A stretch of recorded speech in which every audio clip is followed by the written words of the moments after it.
The shock that most people have कि ये क्या हो गया, क्योंकि जो एंट्रेंस एग्जाम्स है उस पर so much hope less rests on students, और स्टूडेंट्स का मतलब है भारतीय सिस्टम में स्टूडेंट्स ही नहीं, पूरी फैमिली जुड़ जाती है। यस। जब एक एंट्रेंस एग्जाम बच्चा ले रहा होता है तो उसके पेरेंट्स, ग्रैंड पेरेंट्स सभी जुड़ जाते हैं। So much of hope rests in a student taking that exam, और वो बिल्कुल ही पारदर्शी होना चाहिए। एंड हम लोग सब उस उम्मीद से टेस्ट लेते हैं, हमारे बच्चे वो टेस्ट लेते हैं thinking that it is absolutely honest system. या लेकिन जब उस पर विश्वास टूट जाता है, you can imagine for it to be reinstated will take a long time. Yes. So as an educator आप क्या समझते हैं इसके बारे में? मुझे लगता है कि थोड़ा सा सिस्टम की लापरवाही का मामला ज़्यादा है, जी। क्योंकि जो देश 97 करोड़ वोटर्स का इलेक्शन करवा सकता है शांति से, वो 23 लाख एग्जामिनर्स का एग्ज़ाम ना करवा पाए, ये तो मानने वाली बात नहीं है। Hmm. So political will has to be there, hmm. और अगर वो हो तो मुझे लगता नहीं कि ये चीज़ें बहुत मुश्किल हैं। हम्म। एनटीए जो बनाया गया 2017 में, I think that was a right step. Hmm. लेकिन क्योंकि अलग अलग एजेंसीज एग्ज़ाम कंडक्ट करें हम्म। तो दिक्कतें ज़्यादा हैं। हम्म। If we have a specialized agency hmm. which can look after everything, then it becomes more easy. हम्म। लेकिन एनटीए को या तो उतना सपोर्ट मिला नहीं है, या एनटीए के अंदर करप्शन होता है। मैं जानता नहीं एनटीए के अंदर क्या सिचुएशन है, बट मेरा ख्याल है कि एनटीए का स्ट्रक्चर अगर ऐसा हो जिसमें कुछ सिविल सर्वेंट्स डेप्यूटेशन पे हों, जिनमें से कुछ पुलिस के लोग भी हों, कुछ आईबी के लोग भी हों, बेशक एक या दो ही हों, और वो भारत में होने वाले किसी भी एग्ज़ाम को, जो एनटीए को दिए गए हैं अभी काफ़ी सारे एग्ज़ाम्स हैं, उन सब एग्ज़ाम्स की तैयारी उसी सीरियसनेस से करें जैसे इलेक्शंस की होती हैं, तो विश्वास टूटेगा नहीं किसी का। और ये बात सही है कि इतनी सारी फैमिलीज़ का भविष्य और विश्वास दांव पे है, तो जी। हमें केयरफुल होना चाहिए। I think this is more about carelessness on the part of the government और the NTA, and less about infrastructural hurdles. अगर suppose you were heading NTA, तो आप क्या करेक्शंस कहते हैं? जैसे 5 पॉइंट्स दे दीजिए that I would do this this this whatever, अगर 5 या 3 या जो भी आप समझे। देखिए, अभी जो एग्ज़ाम हुआ एनटीए का, उसमें 3 इश्यूज सामने आए हैं, कम से कम 3 इश्यूज। एक झज्जर हरियाणा में आया, जहां ये दिखता है कि एग्जामिनेशन सेंटर के लोगों ने दोनों पेपर सेट्स को बैंक से निकलवा के टाइम की प्रॉब्लम क्रिएट की, टाइम लेट हुआ, ग्रेस मार्क्स मिले। So this is one thing. दूसरा गोधरा में दिखा, जहां बच्चों ने, हम्म। पेपर लीक नहीं हुआ, हम्म। पेपर बच्चों को सही मिला। उनको बताया गया कि आप कैमरे के सामने एक्टिंग करते रहो, क्या पेपर दे रहे हो, क्योंकि सीसीटीवी भी इस बार इंस्टॉल हुए थे। बच्चों से पेपर लेने के बाद पेपर सारे चेंज किए गए, जिसमें स्कूल की मैनेजमेंट पूरी तरह से शामिल थे। तीसरा केस बिहार में दिखता है, नालंदा में, प्राइमरीली झारखंड में भी, जहां पेपर लीक हुआ और एक प्रोफेसर शायद वहां पर इन्वॉल्व है। अगर इन सारे इश्यूज को टैकल करना है, एक तरीका तो ये कि हम कंप्यूटर बेस्ड टेस्ट पे जाएं, लेकिन उसकी अपनी दिक्कतें हैं, क्योंकि नेट कनेक्टेड होने से हैक चीटिंग। करना आसान हो जाता है। तो मैं फ़िलहाल पेपर पेन एग्ज़ाम के फेवर में हूँ, जब तक हम इंटरनेट पर वैसा मैनेज ना कर लें। क्योंकि एक रशियन एंटिटी भी शामिल हुई जिसने हैक किया बहुत सारी चीज़ों को, ये भी सुनने में आ रहा है। तो हैकिंग बड़ा रिस्क है फ़िलहाल। तो हम पेपर पेन पे अगर बात करें, अगर मैं होता एनटीए में, और अगर सरकार मुझे पूरी अथॉरिटी देती, पावर्स देती, क्योंकि ये भी है ना कि एनटीए का चीफ कर सकता भी है या नहीं, मुझे नहीं पता अभी फ़िलहाल। अभी हर क्वेश्चन पेपर के 2 सेट्स होते हैं। 2 सेट का मतलब है कि एक पेपर है वो, नहीं तो फिर बैकअप में पेपर होता है। मैं शायद बैकअप में 1 से ज़्यादा पेपर रखता, 3-4 सेट हम कम से कम कर सकते हैं। दूसरा, डिस्ट्रिक्ट एडमिनिस्ट्रेशन को मैं हर जगह सरकार से कह के इन्वॉल्व करता कि जो लोकल एसडीएम हैं और एक सेंस में डीएम भी हैं, वो जिम्मेदारी लें कि उनके यहाँ एग्ज़ाम ठीक से कंडक्ट होगा। प्राइवेट स्कूल्स, प्राइवेट कॉलेजेस को एग्जामिनेशन सेंटर में कभी ना बनने देता, क्योंकि मोस्ट ऑफ द इश्यूज वहीं से आए हैं। जी, ये बहुत इंटरेस्टिंग है। और यूपी की सरकार ने अभी, योगी जी की सरकार ने एक स्टेप लिया भी है, 4 स्टेप्स लिए।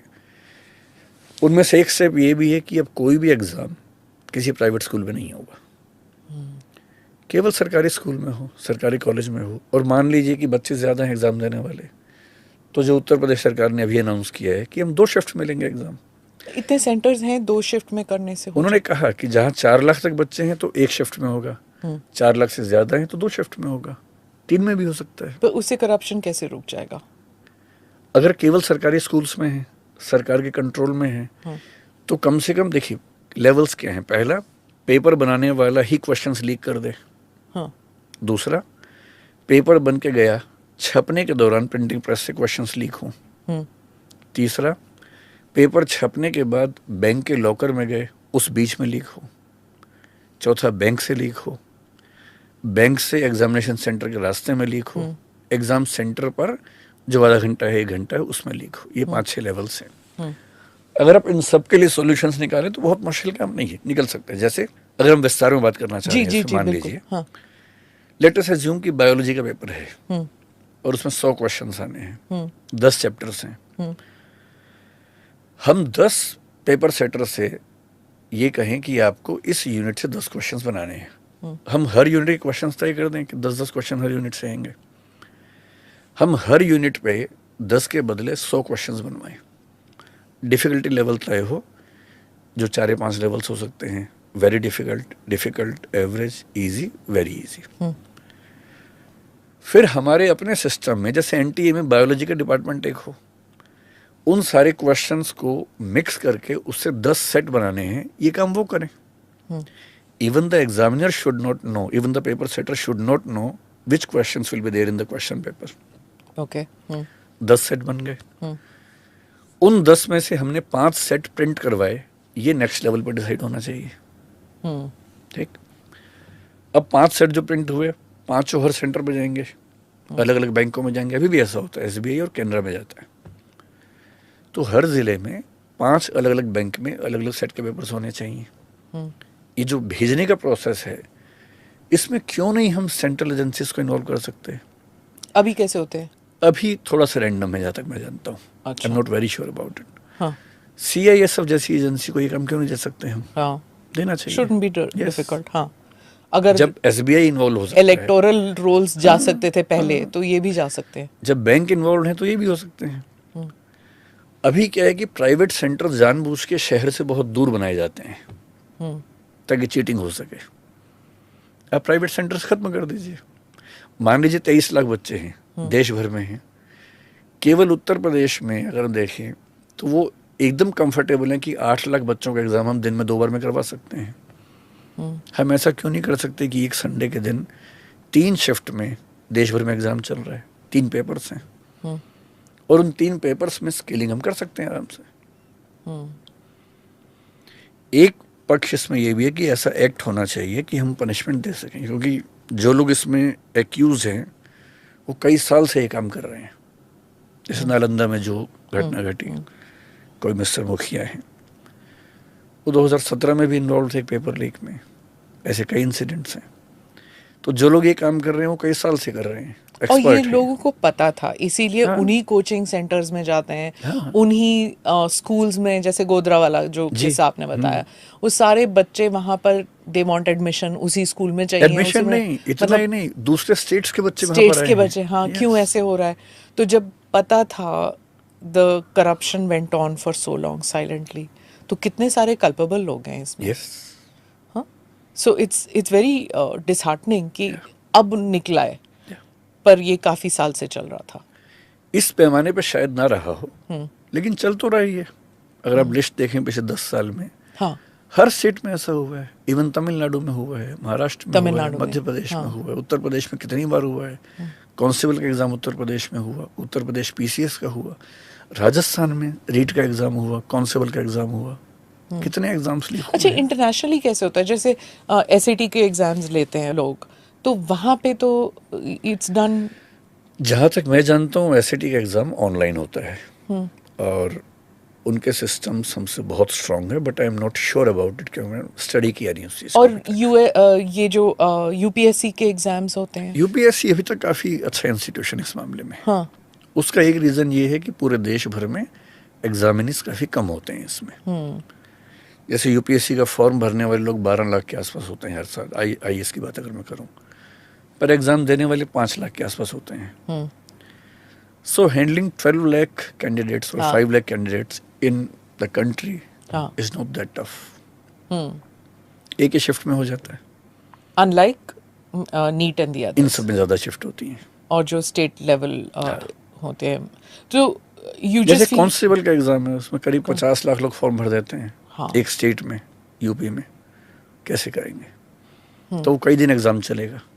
या तो पूरा सिस्टम ओवरऑल करने की जरूरत है एट वन गो। मेरे ख्याल से जैसे एक देश एक चुनाव, एक देश एक एक्स, एक देश एक वही हो रहा है, तो ऐसे एक देश एक एजेंसी भी तो हो जो सारे सेंट्रल एग्जाम्स कंडक्ट करे। मेरा अपना ख्याल है कि एनटीए हो या यूपीएससी हो, एक ऐसी बॉडी हो जो एपेक्स बॉडी हो एग्जाम्स के मामले में, उसके अंडर बाकी सब बॉडीज हो। हाँ। इन सब का इंटेलिजेंस सिस्टम, पुलिस सिस्टम बहुत सेंट्रलाइज हो, तो चीज़ें बेहतर होंगी। आप कह रहे हैं सेंट्रलाइज होना चाहिए, बट स्टेट्स इसको रेजिस्ट भी करेंगी। तो स्टेट के अपने एग्जाम से मत कीजिए, उनकी चॉइस हो। If they want we will do that. पर अगर एग्जाम सेंट्रल है, जैसा नीट है, हाँ, तो होगा, हर राज्य में होगा। तो इसमें तमिलनाडु की क्या ऑब्जेक्शन है? पहले क्या था, तमिलनाडु में बहुत लंबी हिस्ट्री है। हाँ। जब एमजी रामचंद्रन थे, उसी समय से ये डिबेट चल रही थी कि हम एग्जाम्स कैसे लें। हाँ। तो वहाँ के एग्जाम्स में एक एग्ज़ाम वहाँ का लोकल एग्ज़ाम था जो कई साल चला। जयललिता जी ने उसको कैंसिल किया, बहुत डिस्प्यूट्स हुई। नीट आने के बाद से हुआ ये कि अब सेंट्रलाइज एग्ज़ाम होने से कुछ स्टेट्स को लगता है कि उनके अपने बच्चों का सिलेक्शन रेशो कम हो गया है। तो जो इनिशियल हिच थी तमिलनाडु को या और राज्यों को, वो यही थी। केरल की तरफ से भी ऑब्जेक्शन रही थी इस मामले में। May be because the number of admissions they used to have has reduced, maybe that can be a reason। हाँ। क्योंकि नीट का एग्जाम कई भाषाओं में होता है, तमिल में भी होता है, मलयालम में भी होता है, तो भाषा की दिक्कत तो नहीं होनी चाहिए। पर एक स्टेट का अपना एग्जाम हो, स्टेट के लोग एग्जाम दें, उसमें थोड़ी आसानी होती है। लेकिन मेरे ख्याल से बेसिक प्रॉब्लम यही थी कि जो अपना कंट्रोल है, मैनेजमेंट है, वो हाथ से निकल जाता है। और फेडरल सिस्टम में बहुत स्वाभाविक सी बात है कि राज्यों को लगता है कि सेंटर की पावर्स कम होनी चाहिए। और ये अब राजनीतिक बैटल बन गया है। राजनीतिक भी है। हाँ। लेकिन कोई राज्य नहीं बचा हुआ है, हर राज्य के एग्जाम पेपर लीक हुए हैं, कोई भी नहीं बचा हुआ है। हाँ। इसलिए इसको मैं भूल के भी बीजेपी वर्सेस कांग्रेस मानने को तैयार नहीं हूँ। राजस्थान में तो कांग्रेस की सरकार रही इतने साल तक, कितने पेपर लीक हुए वहाँ पर। हाँ। झारखंड में कांग्रेस, मतलब जो नॉन बीजेपी सरकार थी, वहाँ पेपर लीक हुए। 2024 इलेक्शंस में स्टूडेंट्स को लेकर it's become a big issue, चाहे नीट का हो या फिर आप you can talk about the Agnipath and the Agniveer scheme, उसको लेकर भी। तो जो स्टूडेंट्स का भविष्य है वो बिल्कुल फोकस में आ गया अब, कि जो भी हमारे सिस्टम्स हैं, हर चीज़ में लीक है, ब्रोकन सिस्टम्स हैं, और यूथ एंगर जो है, it's become a big issue. You know, it's not, it's political yes, but it is social also. उसके इम्प्लीकेशन सोशल भी हो गए हैं अब। Do you agree with that? Yes. और रही बात इसकी कि राजस्थान में हुआ, सेंटर में हुआ, ये बात ठीक है, हर स्टेट में हुआ। और हर पार्टी की मजबूरी है कि वो वहीं बोलेगी जहां उसके खिलाफ बात नहीं जाएगी, है ना। सेंटर में होना ज़्यादा बड़ी बात है, क्योंकि सेंटर के पास पावर ज़्यादा है, अथॉरिटी ज़्यादा है, सिस्टम्स मजबूत हैं। तो हम ये नहीं कह सकते कि क्योंकि हर जगह हुआ इसलिए एंटी जिम्मेदार नहीं है। एंटी की जिम्मेदार तो बनती ही है, उन्हें केयरफुल होना ही पड़ेगा, क्योंकि 23 लाख बच्चों का भविष्य मजाक तो नहीं है, उनके परिवार भी।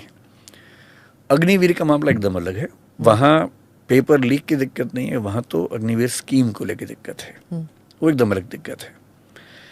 पर हाँ, मैं इस बात से सहमत हूँ कि ये मामला पॉलिटिकल, हालांकि पॉलिटिकल होना अच्छा भी होता है, पर सरकार दबाव में आती है, काम करती है, तो ठीक भी है। दबाव तो बिल्कुल बना। हाँ। जैसे ही नए शिक्षा मंत्री आए, वो सर मुंडवाते ओले पड़े वही वाली बात हो गई है। मतलब विद इन अ वीक ये इसका भांडा फोड़ हुआ, and he had to deal with it as soon as he came in. ये ठीक वैसे ही 2014 में जब सरकार बनी पहली बार, ठीक उसी समय यूपीएससी का रिजल्ट 2013 का जब आया, उसमें हमें और बहुत लोगों को लगा कि चीज़ें ठीक नहीं हैं, specially for the students of Hindi and Indian medium. तो एक मूवमेंट शुरू हुआ, बहुत बड़ा मूवमेंट हुआ उस समय। तो तब इस सरकार के जो मंत्री थे जितेंद्र जी, उनका ये कहना